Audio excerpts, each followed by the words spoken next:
തെളിച്ചമേകാൻ പൊൻപുലർക്കാലം വെളിച്ചമാകുമ്പോ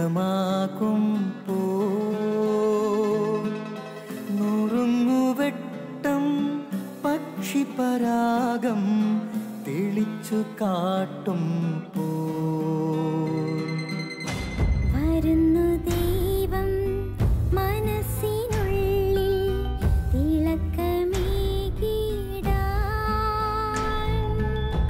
തരുന്നു ധ്യാന പ്രകാശമാർക്കും വിളക്ക് വയ്ക്കും പോൽ നുറുങ്ങുവെട്ടം ഇറങ്ങിടട്ടെ ഹൃദന്തമെല്ലാം യുഗപ്രകാശത്താൽ മറഞ്ഞിടട്ടെ മനാന്ധകാരം യുഗപ്രസാദത്താൽ നുറുങ്ങുവെട്ടം.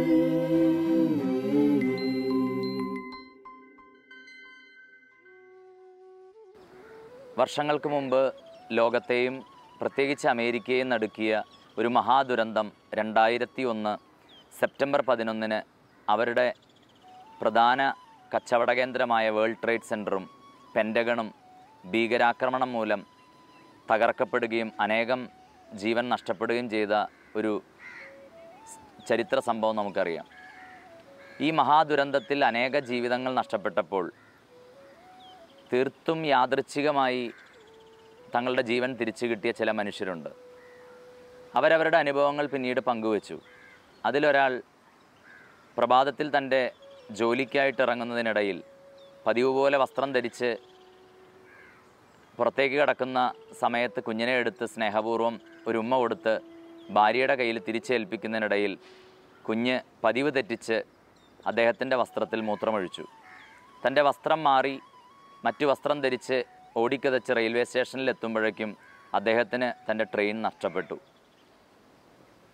അന്ന് ലേറ്റാകുമല്ലോ എന്നുള്ള ആകുലതയോടെ തൻ്റെ ജോലിസ്ഥലത്തേക്ക് അദ്ദേഹം അടുത്ത ട്രെയിൻ പിടിച്ചെത്തുമ്പോഴേക്കും തൻ്റെ ഓഫീസ് കെട്ടിടം ഭീകരാക്രമണം മൂലം തീ ആളിക്കത്തുന്ന ആ ഒരു വലിയ വേദന നിറഞ്ഞ കാഴ്ച അദ്ദേഹത്തിന് കാണാനിടയായി.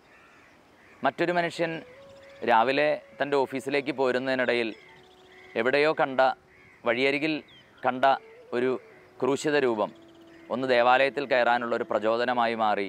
അദ്ദേഹം പള്ളിയിൽ ഇത്തിരി സമയം ചെലവഴിച്ചു. ഈ മനുഷ്യരെല്ലാം പറയുന്നു, ഇത്തരത്തിലുള്ള ചെറിയ ചില യാദൃച്ഛികമായ വഴിമാറലുകൾ അവരുടെ ജീവിതത്തെ, അവരുടെ ജീവനെ പിടിച്ചു നിർത്തി. ചിലപ്പോഴൊക്കെ നമ്മുടെയൊക്കെ ജീവിതത്തിൽ ഇത്തരം ചില യാദൃച്ഛികതകളുണ്ട്. ഒരു കുഞ്ഞ് വസ്ത്രത്തിൽ മൂത്രമൊഴിക്കുന്ന തീർത്തും നിസ്സാരമായൊരു സംഭവം.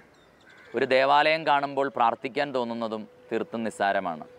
പക്ഷേ ഈ നിസ്സാരമായ ചില യാദൃച്ഛികതകളിൽ ദൈവം മറഞ്ഞിരിക്കുന്നുണ്ട്. നമ്മുടെയും ജീവിതത്തിൽ ദൈവം ചിലപ്പോഴൊക്കെ നമ്മൾ ആഗ്രഹിക്കുന്നതും നമ്മൾ തേടുന്നതും വൈകിപ്പിക്കാം, വഴിമാറ്റി വിടാം. അവിടെയെല്ലാം ദൈവത്തോട് പഴി പറയാതെ ഈ യാദൃച്ഛികതകളിൽ, ഈ നിസ്സാരതയിൽ മറഞ്ഞിരിക്കുന്ന ദൈവത്തെ കാണാൻ കഴിഞ്ഞാൽ നമ്മുടെയും ജീവിതം കൂടുതൽ പ്രകാശമുള്ളതാവും.